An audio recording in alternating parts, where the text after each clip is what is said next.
Wheat stone bridge का ये वाला क्वेश्चन सबसे बेसिक क्वेश्चन कह सकते हो, इससे ज्यादा बेसिक क्वेश्चन नहीं हो सकता है। ठीक है, फिगर भी था क्वेश्चन में।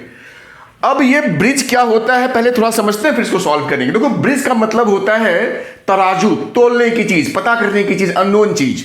यहां पे इसका जो यूज होता है वो अननोन रेजिस्टेंस पता करने के लिए होता है। जैसे 1 2 3 4 ये 4 रेजिस्टर्स होते हैं और बीच में एक्चुअली यहां पे एक गैल्वेनोमीटर लगा होता है जो करंट बताता है। अब बैलेंस कंडीशन यानी ब्रिज जब बैलेंस होता है तो R1 upon R2 equals to R3 upon R4, this upon this equals this upon this होना चाहिए। उस कंडीशन में इस वाले ब्रांच में करंट नहीं होता है, उसी को बोलते हैं बैलेंस कंडीशन। समझ गए?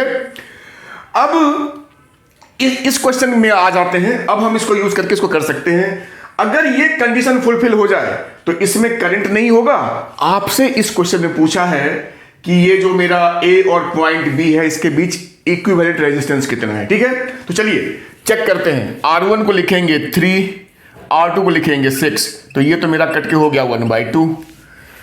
R3 में लिखेंगे 4, R4 लिखेंगे 8, तो ये भी कट के 1/2 हो गया। मतलब R1 अपॉन R2 R3/R4 है।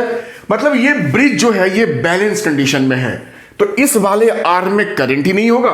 जब करंट नहीं होगा तो आपको पता है कि सर्किट में उस ब्रांच का कोई मतलब नहीं होता है कि वो है या नहीं है। खत्म कहानी। अब ये ब्रांच उसमें एग्जिस्ट ही नहीं कर रहा है, ऐसे कह सकते हो। तो अब हम क्या देखते हैं, ये 3 ओम और ये 4 ओम दोनों सीरीज में है, एक ही वायर पे है, सीरीज में है। सिमिलरली 6 और 8 आपका ये दोनों सीरीज में है, तो दोनों मिलकर कैसे लिख सकते हो, 8 6 14 ओम का ये हो गया और 4 3 7 ओम मिलकर के ये दोनों हो गए। ठीक, तो अब ये 7 और 14 ये इसको एक ही बना दो ना, ये अब यहां से यहां तक एक ही मान लो। ये 7 और ये 14 दोनों पैरेलल में है, तो पैरेलल का लगाएंगे फॉर्मूला। तो जो रेजिस्टेंस नेट होता है वो होता है ए मतलब R1 इंटू R2, तो 14 into 7 upon R1 plus R2, तो 14 प्लस 7 21, 7 तिया 21, तो 14 अपॉन 3 ओम, यही आपका आंसर।